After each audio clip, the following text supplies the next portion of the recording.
Welcome to Hour 3 of today's program, which I'm pleased to begin with the House Majority Leader, Steve Scalise, Congressman extraordinaire from Louisiana. Leader, good to see you. How are you doing? Doing great, Hugh. Thanks for having me. Good to see you again. Good to see you. I've got to begin with a question before we get to the shutdown about Jay Jones. Now, I'm a Virginian. I'm going to vote against him. I'm going to vote for Attorney General Mayares. But I got to ask you, you are the most prominent living victim of political violence since Charlie is dead. What do you think about this guy, Jay Jones, who wanted his opponents killed and murdered and his children not alive? What should he drop out? It's disturbing what he said. I mean, frankly, the things that he talked about, not one but two bullets to the head of his opponent. I mean, it's disqualifying you, and I hope voters look at that and say, if you don't like the tone of violence, political violence, you cannot elect this guy. He's an embarrassment, and he's still running. And you see Democrats scrambling to try to make excuses for him. But is this really the best that Virginia can do? Clearly not. We've got to do better and stop this kind of radical talk of encouraging and advocating for the assassination of your political opponent after Charlie Kirk, especially, but even before. There's no place for it. Now, Leader, you know Abigail Spanberger. She's a lefty, but she's not insane like this guy. Jay Jones is really disturbed. And you know all the other members of the Virginia delegation, Republican and Democrat. Have any Democrat from Virginia stepped up, to your knowledge, to say Jay Jones has got to get out of the race? Not one. And you would know about it if they did. They're all either in hiding, like what you saw with Madmani in New York. I mean, either in hiding or endorsing him. And which says you're okay with it. And nobody should be okay with that. I'm glad to hear that. And I hope somebody does get some courage.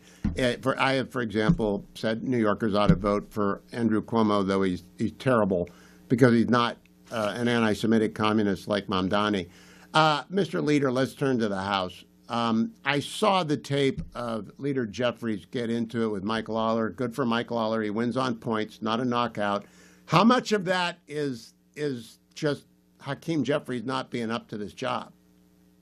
Yeah, and look, you hear a lot of that on the Democrat side. Lawler's a scrappy guy, and he just showed up and said, "Look, Hakeem, why are you keeping the government shut down?" And frankly, the Democrats can't articulate a position.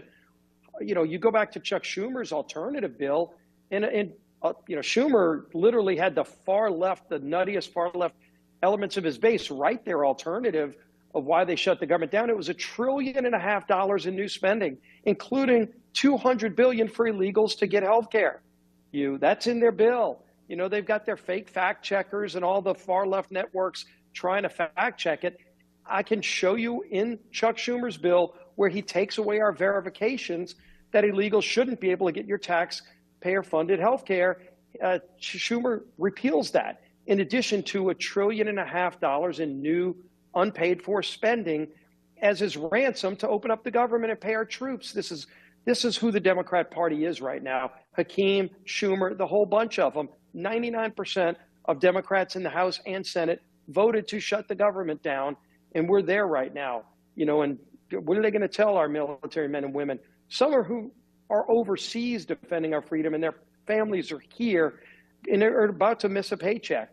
Their house notes are still going to be due. Their car notes are still going to be due, and they're shutting it down. They can't even articulate a reason just because Schumer is afraid of the far left and is afraid of AOC beating him in a Democrat primary. He should be less concerned about his political job and more concerned about the jobs of millions of American families. Leader, I'm a civilian, and so I don't speak with authority, but I got a lot of members of my family who are in the military on active duty, including some who are in positions of authority in the officers' corps. And they tell me about these young E1s and E2s, 18, 19, 20 years old. They're making $2,300 a month, and some of them are married and some of them have kids. They can't afford to miss a paycheck. What are the Democrats thinking? They're not. They're just scared to death of the radical far left Marxists and socialists in their party that are still angry that Donald Trump got elected president. And they're still not over that election. And you can see it in everything they're doing. They fought us when we said, let's secure the border. They said no. We brought the bill, of course, to say How about we prevent anybody from having a tax increase in America? Every Democrat voted no. We said, how about we modernize our air traffic control system? Every Democrat voted no. Their answer to everything is just to say no to Donald Trump because he wants it. And the American people are fed up with that. They want a healthy economy. They want lower tax rates. They want Washington getting control over spending and securing our border, not giving hundreds of billions of dollars in tax benefits to illegals. That's where the Democrats are right now. They're a lost party. Now, Leader Scalise, I have been confirming with all the leadership, Leader Thune, Chairman of Senate Appropriations, Susan Collins, Speaker Johnson, you, and now I'm going to get Tom Cole on as well, who's Chairman of Appropriations. I talked to Ken Calvert about Defense Subcommittee. The appropriations process is actually working for the first time in a long time. Do you concur in that assessment? It's actually working? Absolutely. You know, and we passed all 12 bills. Tom Cole did a yeoman's job with his committee members, getting all 12 appropriations bills that fund various parts of the federal government out of committee. John Thune, to his credit, said he was going to reverse course from what Schumer did. Schumer never brought an appropriations bill to the floor the last few years. So Thune started bringing those bills to the floor. We're actually in a conference committee right now on 3 of those bills, and none of that's going on right now because Schumer shut the government down. They want dysfunction. The Democrats just want to see everything collapse because they hate Donald Trump. It's an embarrassment that this is a major national party in America, and this is all they have. They have no ideas. Their ideas were rejected by the voters, and yet they still won't let it go. Well, they're trying to, the only thing I can rationalize, they're trying to set up a negotiation before they'll reopen the government, and they'll say we open in order to get X, Y, and Z. If that happens, have we got a wish list too, like permit reform? Aren't there a lot of things we want done that they won't do? Yeah, and you know, luckily we've been able to do a lot of it on our own, even with a very small majority in the House and in the Senate. We've been able to pass our agenda. In most cases, with 0 Democrat votes, we're moving that agenda. But to do things like permit reform, you need 60 votes in the Senate. And I'm looking for 7 takers on the Democrat side. Everybody in America knows we need it. And yet the Democrat Party's beholden to the radicals on the far left on climate change and, you know, all the other things. They want to block any kind of construction, roads, bridges, oil and gas development, keeping energy prices low. They're against all of that.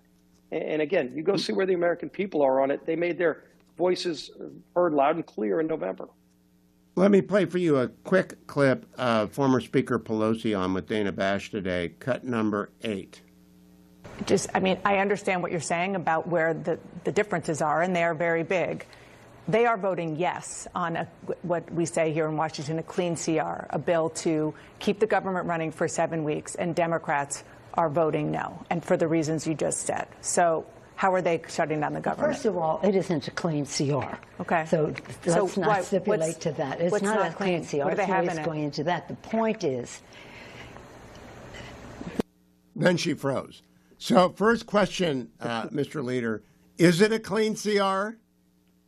Of course it is. And credit to Dana Bash. Of all places, CNN actually got it right and pointed out to Pelosi, you voted against a clean CR, and she couldn't even respond to it. She froze up because there's no response.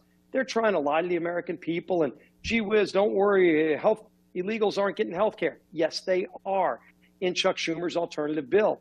You know, they say, oh, it's not a clean CR. And yet Schumer and most Democrats voted yes on these same funding levels in March. What changed between March and today? It's that the far left threatened a primary against Chuck Schumer with AOC. And frankly, even with this shutdown, AOC would still beat Schumer. So stop worrying about your political future. Worry about what's right for the country and open up the government again with the clean CR that's over in the Senate. The good news is even with Nancy Pelosi voting no, all you need is 5 more senators voting yes, and the bill passes. And we've only got till November 21st to negotiate our differences, and they are large, wide chasms of differences on properly funding the government, but let's at least get back to those negotiations. Well, thank you, Mr. Leader, because I know it's got to be fatiguing to keep doing the same interview over and over again with different talking heads, but I appreciate the effort that you and the speaker and But it's better when it's with you. Well, and thank you. I don't get to talk to you enough, so it's good talking to you. Thank you, Mr. Leader. Talk to you soon. Don't go anywhere, America. I'll be right back. I've got Jack Carr coming up a little bit later. We're not just going to beat over your head the shutdown, but we're going to talk about Jack Carr's brand new book, Cry Havoc. But we got to get the government reopened, and we got to get a select committee in the Senate set up on Arctic frost, because that abuse of power is mind-boggling. And now that I think about it, John Cornyn is exactly the right guy to chair that, having been a Supreme Court justice in Texas. Don't go anywhere, America.